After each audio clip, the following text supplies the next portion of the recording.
You play to win the game. Hello? You play to win the game. You don't play to just play it.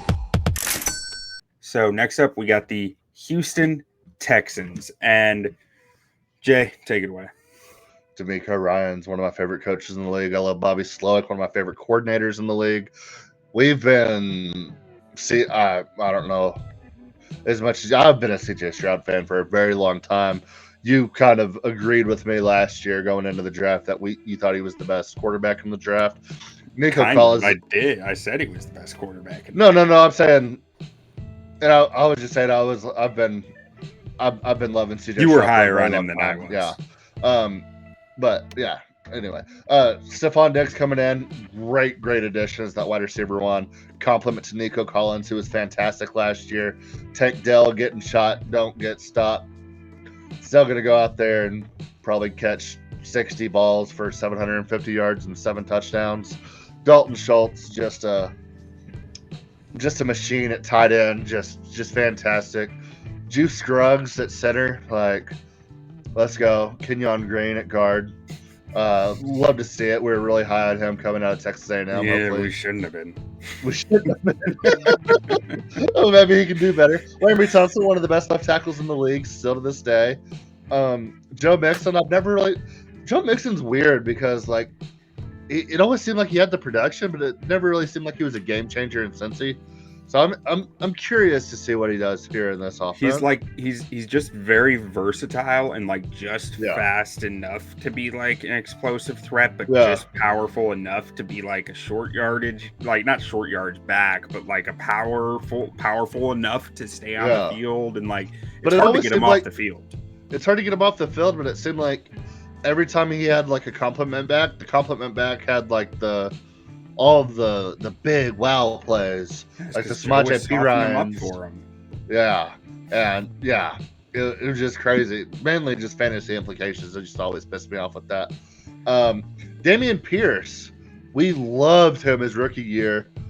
Neither one of us were really too high on him last year, and he wasn't great last year. He wasn't bad. He was on the radar last year. Yeah. He was off the radar as a rookie. He was on the radar last year. Him being a compliment in that backfield, I think he might be able to get back to rookie form a little bit. So I'm looking at this offense. I'm looking at, in my mind, I'm looking at a top 5 offense here. Yeah, I mean, so I want to dig into the O-line here a little bit because this is not a star-studded unit. But this was like, watching the tape, this is one of probably the best coached units in football. One of the best coached units in football on the offensive line. These guys are very assignment sound. They do their job very well. And it's impressive what they got out of the talent here. Like, I think Shaq Mason's very good. I think Laremy Tunsil's one of the best tackles in the league. But outside of that, I mean, you're starting 6th-round pick Jarrett Patterson for 40% of the season. Juice Scruggs came in mid-season, started some at center, some at Michael Dieter was starting at center for you at one point. This offensive line's ability to play as a unit and as one was really impressive at times, despite having subpar talent out there on the field at times. Now, you get Kendrick Green back this year. He missed all 2023. He missed all of one of the seasons before that as well. Maybe it was 22. Something like that. He has had a really hard time staying on the football field and playing well when he is on the football field. I think I said Kendrick Green. I meant Kenyon Green. But they also have Kendrick Green, who is he should be in a reserve role here. Who knows? Maybe he might push Kenyon Green for the position. But I was big on Jarrett Patterson coming out of Notre Dame. I still think he's a guy who can be a quality enough starting center for you, but Juice Scruggs is probably the guy starting at center. And then looking at the weapons, like this receiver room is just stacked. Dude, it just keeps going. Like I was watching Nico Collins run routes. Dude is good, man. Dude is really good. This wasn't a fluke.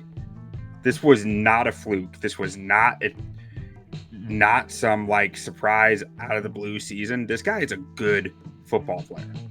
And a year ago, I was sitting here looking at this going, Nico Collins and Tank Dell is not enough. I was wrong. Nico Collins is damn good. Tank Dell, I still have some worries about his size. There are plays where he just gets utterly crunched, and that worries me. But it hasn't impacted his ability to produce. He's willing to take those hits. It's just whether he can stay healthy. Then after Tank Dell, you have Bobby Trees and Noah Brown, two pretty proven veterans, and then a John Mechie, who I loved coming out of college from Alabama, and then he obviously had the cancer his rookie year and kind of like started playing his way back on the field last year. But I mean, if he can get back to his Alabama form, like he's one of the best pure route runners I've ever seen in college. He didn't really have the speed that you want to see from a elite wide receiver. But when you can run routes as good as he could run at Alabama, I mean, he can find a place in the NFL if he can just get back to that. I mean, obviously, battling cancer for a year is gonna be hard on you, and it's gonna be hard to come back from. Yeah. But I mean, if he can, I mean, he could definitely be a contributor to this team, and he's the fifth guy, sixth guy. Receiver rooms in the league. Like, I mean, Stefon Diggs, he's 30, but you know what? He doesn't have to be the number one option here. He doesn't have to be the number two if he can. Like, he can be the number three. He'll probably be the number two, but like, there is a lot of space for him to work within this offense. The only question Stefon Diggs is your number one next year, get in the way at all? If Stefon Diggs is your true number one next year, and he can catch 95 to 110 balls, and he can be that for this team, then this league is in trouble. If Stefon Diggs is catching 100 plus balls for this team next year, because that means Nico Collins, Tank Dell, Robert Woods, Noah Brown, John Mechie, Joe Mixon, Damian Pierce, and Dalton Schultz are combining for the rest of probably 40 or 55% of the balls. Like, where is it going if it's not going to Stefon Diggs? Like, well, so I'm actually interested in this because it's like Bobby Slowick's a Shanahan background guy, right? Shanahan, but he doesn't run it. He doesn't run like Shanahan, though. There's some pretty distinct similarities. I'm talking about usage rate, not scheme. Yeah, I mean, I would think that he's probably heavier in the 12 personnel usage, which is interesting because you're not like, you have three wide receivers who want the football. You know, like you're not, you might have to shift kind of what you're doing, which I'm sure he's capable of.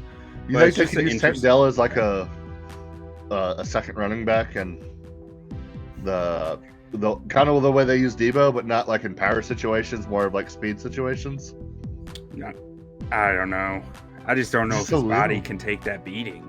Just a little, yeah. I mean, he did some end arounds last year and stuff like that. That was pretty nice. That's what I'm saying. That's what I was saying. Like, do we see more of that now that you have two true threats on the outside? Yeah, I mean, you could definitely see some more creativity with it. I mean, I know Slowick took a beating some from Texans fans for his commitment to the run game last year and stuff that wasn't necessarily working. But I don't know, when I was watching the tape, I saw a lot of under center play action and stuff like that like the run game was aiding a lot too. And they did get creative with it with some end arounds and stuff like that, but there were also times where it blew up in his face. So you have an offense coordinator who wants to be committed to the run. But one of my questions with CJ Stroud this year is it going to be a more pass-heavy attack? Because I'm assuming that Bobby Slowick is going to ramp it up because he protected Stroud a fair amount last year at the cost of efficiency in the run game. And I have to imagine they're going to let him run off the leash this year and be like, we're doing it. We're doing the damn thing. And he played well, extremely well. Like Stroud had we were talking all season. Stroud might have been MVP last year for the way this team turned stuff around. Who knows? I mean, I'm sure the coaching changes and all that had plenty to do with it. But a team turns around like that fast. I think Stroud deserves a lot of credit for it. Yeah. No, I mean, I agree too. And I mean, you look at this roster and you're like, your first inclination is like, oh, they added Stefon Diggs. Nico Collins is getting older, like older in a good way, not older in a bad way. Like coming, like starting to like hit his groove. Yeah. Tank Dell hopefully is healthy. Dalton Schultz was fantastic last year, but I look at this offense and I'm like, they have all these weapons. They know what CJ Stroud can do. Like, I wouldn't be surprised if we see them rely more on the run game with two running backs that I think you're very confident going into the game with Joe Mixon and Dameon Pierce. I think we'll see a lot of play action, maybe even more than last year, because who's crowding the box on this team? I don't know. I mean, that's a good Like, point. you So can't as you were step saying that, up. I was thinking that the O-line isn't like Tunsil's calling card has never been his run blocking. Kenyon Green has had all sorts of issues. Juice Scruggs was fine as a rookie when he was on the field, and Titus Howard isn't. Like, Shaq Mason is your run blocker. Like, outside of that, you have guys who you're not as confident as run blockers, but you're right. If you're spreading them out and they're giving you numbers in the box, you take the numbers. Yeah, so it's like, so you spread out Collins and Diggs wide, take Dell wide. Dalton Schultz can run essentially slot if you need him to. Are you going to have your linebackers inside or outside the guards? And it's like, what do you do? Yeah, how do you handle run fits? It's a Yeah, good when you point. have like you gotta have a safety playing like down semi like half box there, and then and then it turns into Ohio State CJ Stroud, where it's like, okay, you can run shotgun with RPO with Joe Mixon, and when he's not in there, Dameon Pierce can burn off on anybody. It's like, okay, so you're telling me I have an RPO with Nico Collins and Stefon Diggs on the outside, with Tank Dell and Dalton Schultz on the inside, with a wide open middle of the field with Dameon Pierce, or I can keep it myself because I got Wills. Like, this is a very, very dangerous offense. Yeah, I mean, I'm with you. There's a lot to like there. Now, on the defensive side, I actually kind of have some questions. Not to sit here and say I know more than D'Amico Ryans, because I do not. But let's get that on the record. I have some questions about what's going on with this defense here. Yeah. So my thing with this defense, they were decent last year, and D'Amico Ryan seems like a fantastic coach. So until he proves to me that he can't do it, I trust who he's got out there. I mean, Will Anderson was fantastic last year. They brought in Danielle Hunter, who is getting older, but he was still fairly decent last year. Danico Autry on the inside is still pretty good. Jeff Okuda is what he is at this point. I mean, I still think of him as the third overall pick, so I'm like, oh man, like any season now, this dude's about to break out. Well, so I mean, what I'm seeing is Jonathan Grenard out, Danielle Hunter in. That's an upgrade to me. Like that is an upgrade. You upgrade your edge opposite Will Anderson, but Sheldon Rankins and Malik Collins gone. That is a lot of talent to fill. And those two guys have flown under the radar the last few years as two of the better pass rushing interior defenders. Where did Sheldon Rankins end up? Sheldon Rankins went to Cincinnati. One of the reasons I'm really high on Cincinnati this year. Yeah, that's a good upgrade for them. him. They lost Joe Mixon and got Sheldon Rankins. I'll take that upgrade any day. And then Steven Nelson, I'm not sure where his stats ended up, but like he just retired. Watching some of the tape, he had some game-saving plays for them last year. Yeah. Like Steven Nelson had some ball-and-ass plays. I'm not sure where his numbers ended up. Maybe they were bad, but he made some plays that were like, okay, that's nice. Yeah. So, yeah, my biggest thing with this defense is, like, more than anything, just trusting D'Amico Ryans. We got Chris in the comments here. The Texans added a 31-year-old wide receiver, a good edge, and got worse on defense. And I mean, that's kind of what we're saying here. I think we're fairly high on the 31-year-old wide receiver still, but like the interior D line did not get better this offseason, and that worries me. The cornerback too, I'm not sold got better. That worries me a little. Like, but the offense is going to need to carry a lot of the weight. You look at, but my biggest thing about this Texans team maybe got worse on paper than you were last year, but people were talking about this team being a 4 to 6 win team last year. And your quarterback hopefully is getting better. I think he gets better. I mean, I think CJ Stroud is a dog. So it's like you look at what we thought they were going to be last year, and it's like, I'm not going to be here. I'm not going to be the one to sit here and say, oh, this D'Amico Ryan's defense can't do it. Like, I think they got better on offense, which was one of their strengths last year. And I'm trusting D'Amico Ryan. So it's like, Yeah. On paper, yeah, I agree with everything that you're saying. But I mean, I think this team is very, very much in contention for this AFC race. At the end of the day, I think this offense is ready to carry more of the weight, Yeah. which can offset some of the decline on defense. And I don't think they're like, I think Fatukasi is a decent enough nose tackle. I think Autry has done some nice stuff in this league. I don't think that they're incapable on the interior D line. It's not what it was last year. That was a good interior last year. And Absolutely. then also on the O-line, I got to mention, grabbing Blake Fisher in the second round, I loved that for them. I think he's a guy who can step in for Titus Howard at some point this season and never give the job back. And even if he doesn't, there is a learning curve there. There is stuff for him to develop and learn, but all the physical talent is there, and a lot of the mental traits that you look for on tape are there, like the demeanor and the willingness to throw your head into contact. That stuff is all there for him, as well as the physical traits. So I think he's going to be a good football player sooner or later. You know, I love a guy like I love CJ Stroud. When Texans were probably my second most hated team behind the Packers most of my life, because one, they became a franchise like when I was first grade, I think. Yeah. Very first game as a franchise, beat the Dallas Cowboys. Quincy Carter. Shout out Quincy Carter. I think he's in jail.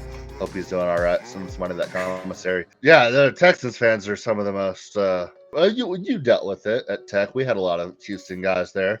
The J.J. Watt era Texans with the 17 different quarterbacks they had, and Andre Johnson to DeAndre Hopkins.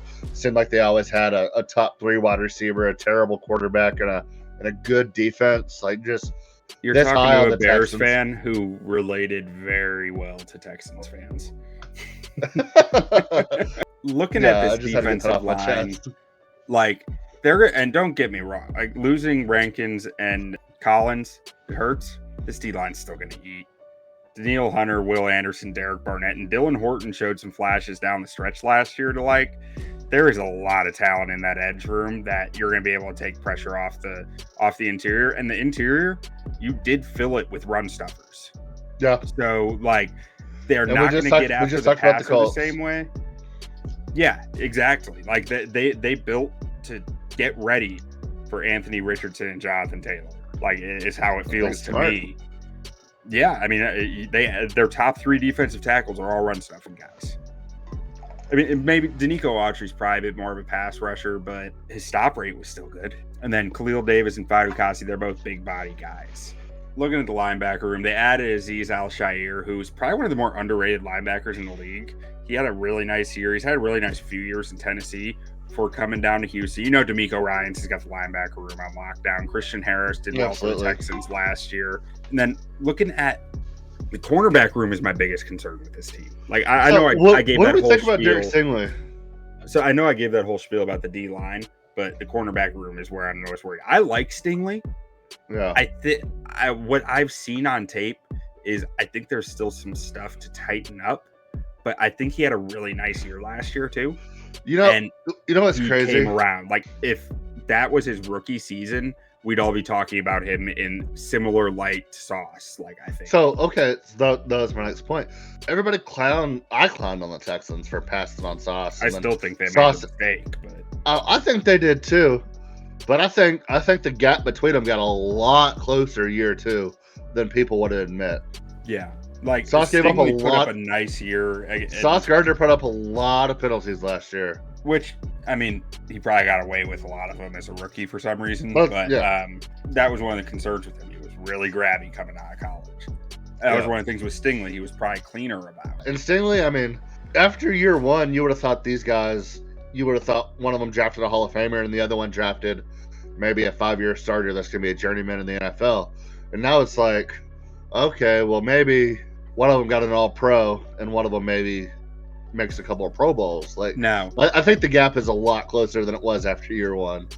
I do think Stingley is going to make a lot of people look smart this year, because if I am an offensive coordinator around the NFL getting ready to play the Texans, I'm looking at this cornerback room going, I ain't throwing at Derek Stingley.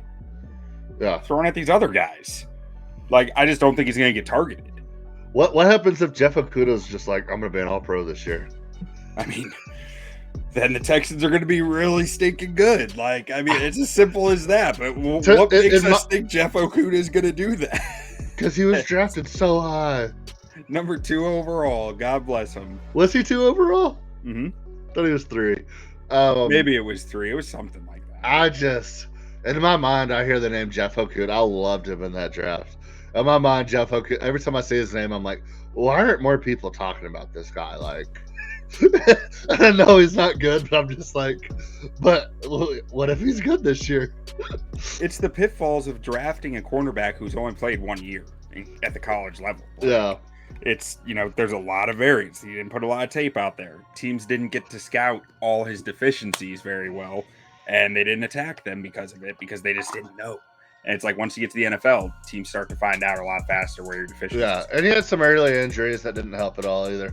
And then CJ Henderson, remember when he was good? What was he picked? Number 11 overall or something? I don't remember when he was picked. He had one really good season though. I don't think he did. CJ I thought he was just a high draft pick. I mean, we can fact check it. I thought he had one really good season, and then he kind of fell off. But he got drafted for the Jags, correct? Yeah, I think he had a quarter of a really good season. I remember whenever the Panthers traded for him, correct? Yeah. I remember when the Panthers traded for him, I'm like... No, he's never... I mean, according to PFF, he's never recorded a grade over 57.9. I don't remember him being a high draft pick, but I remember the Panthers trade. Yeah, he went number 9 overall. I remember when the Panthers traded for him, because I listened to a lot of talk radio at the time, thinking, this guy is good. I think he played he played well up until the trade, and then he went back to not being good. But he had a weird story with his dad. Like his dad was his agent or something like that. Yeah, he had some weird stuff out there. I can't he's remember. Really talented. There was something about it. There was something about his dad. I remember that. Like his dad was his agent or something along those lines, and it was just a really weird. They basically forced themselves out of Jacksonville 2 years into a rookie contract, something wild like that. And then in the safety room, Jalen Petrie, he's been really up and down so far in his NFL career. I think that there's a bit of a ceiling on what he might They should have never let Reed but I think he's a quality starter regardless. And Jimmy Ward is a good football player as long as he's on the football field. Yeah. And I love Kalen Bullock. The guy is allergic to tackling people, but he's Malik Hooker. That's the comp I had for him. I think he's like Malik Hooker, where he's just so rangy and gifted in space that I can live with his missed tackles because of that. Yeah, I couldn't believe they let Reed go in free agency a couple of years ago. I thought he was a perfect building block for that young team. Justin Reed, yeah, Eric Reed was his older brother that played for San Fran back in the Harbaugh days. Thought they were crazy for letting him walk, and he's been very, very good for the Chiefs. Over under 9.5 playoffs. Yes, at -188. Division at +105 feels. See, I don't see a whole lot of value here. I love them. I love this team. I'd like the over, but at -150, probably not going to take that. Playoffs. I mean, we've talked about it for 3 weeks now. Any one thing can go wrong. -200 for playoffs isn't great value. I think this division is going to be incredibly tough at +105. Don't love that. I mean, 16-1 to win the Super Bowl, that's not great odds. And I really struggle with their cornerback room to win the Super Bowl. Look at teams in recent years who get to the Super Bowl. They usually have a really good corner room. Yeah, and I think if they win the AFC Championship, they could win the Super Bowl. Just because, I mean, outside of the 49ers, a game on a neutral playing field in the NFC outside of the 49ers, I'm probably taking the Texans over any of those people, but at 16-1, you're saying they have to beat the Bengals, you have to beat the Ravens, you have to beat everybody in your division, you have to beat the Chiefs. I think the Texans are one of my top 3 teams to make the Super Bowl in the AFC. Yeah. But at +850? I think they're number 3. Yeah. That's not great odds at +850. I think I would probably try to find an alternate line of over 10.5 to try to bring that closer to +120. I don't even know what that would bring it to, but it's Yeah, I just don't like the value on this very much. Yeah. Plus 850 AFC champs would probably be the only one that I'd really look at. Maybe sprinkle. Maybe. Yeah. If you force me to take a number here, probably be AFC champ plus 850. Yeah. Maybe over 9.5, but like I said, at minus 150, that's a tough bet. Yeah. When 10, I mean, it's not easy to win 10 games. But so let's go through this schedule here. What do you think, Jay? All right, so I got Texans on the road against Indy week 1. I have the Texans winning that. You have the Colts. We just talked about that. Week 2, give me the Bears and Caleb Williams. Going down to Houston. Caleb Williams versus CJ Stroud. I think that'll be an electric game. Be a fun game. I think Roma Dunze is going to have his coming out party that week 2. Ooh. Sunday Night Football should be awesome. Texans Vikings week 3. Give me the Texans here. You have the Texans as well. Jacksonville going to Houston week 4. Give me the home game. Give me the home team. Give me the Texans there. Buffalo week 5. I will take the Texans in this game at home versus the Bills. New England, give me the Texans. Oh, you're taking the Texans as well. Packers. I'll take the Packers here. I think after a pretty good win streak there, I think the Packers steal one. Thursday Night Football after a very hard-fought game versus a division rival. I think this is going to be tough, but I like the Texans here to bounce back. They have a young team. I love young teams on Thursday Night Football. Jets are kind of an older team, so I'll take the Texans there. Sunday Night Football following it up after that versus the Lions. I think the Texans still win here. I think the Lions might be 3.5 point. Or no, it's in Houston. Probably be a pick 'em. I'll take the Texans in that game. Cowboys after that. Give me the Texans. Cowboys never beat the Texans. Ooh, 3 primetime wins in a row. Cowboys don't beat the Texans. Take the Texans in that game. Cowboys don't beat the Texans. Really? No matter what. No, yeah. I'm pretty sure it's like 4-2 since they became a franchise. I'm keeping it Cowboys, and we'll have a side bet in season on that. Perfect. Because it's fun. I don't get to bet on the Cowboys when you're betting against the Cowboys very often. So, well, when it comes to the actual season, I'm taking the Cowboys. You know that. But Titans Texans, I'm taking the Texans here. I think the Titans are going to be very bad. It would have been great 4 years ago. Jaguars in Jacksonville late in the season. I'll take the Jaguars here. This is when the Jaguars thrive, I think. Even though this is when they fell apart last season. Miami coming into Houston. Give me the Texans here. I don't like Miami on the road, especially late in the season. It is a dome game for them. It's going to be a fast track, but I like the Texans in that game. I think I get worried about the Dolphins' defense and what it's going to be this year. Yeah, and I mean they rely very heavily on staying healthy, which I mean I guess every team does, but the Dolphins last year, not really. I mean they had a ton of injuries down the stretch. Yeah, and they faltered down the stretch. Yeah. Kansas City late in the year. I like the Texans here. You took the Chiefs. Yes, sir. On Christmas Day, we both have the Texans, and then finishing out the season at Tennessee, I'm taking the Texans here. I think this is going to be for the 1 seed, and I think the Texans get the 1 seed this year. Yeah, I think fighting for 1 seed. Yeah, I'm there with you. So I got them at 12-5. You got them at 14-3. Yeah, I think that's about right for them. I mean, I think they win I think they win between 12 and 14 games, but I like the way their schedule lines up for them. But it doesn't matter once you get to the playoffs, and that AFC.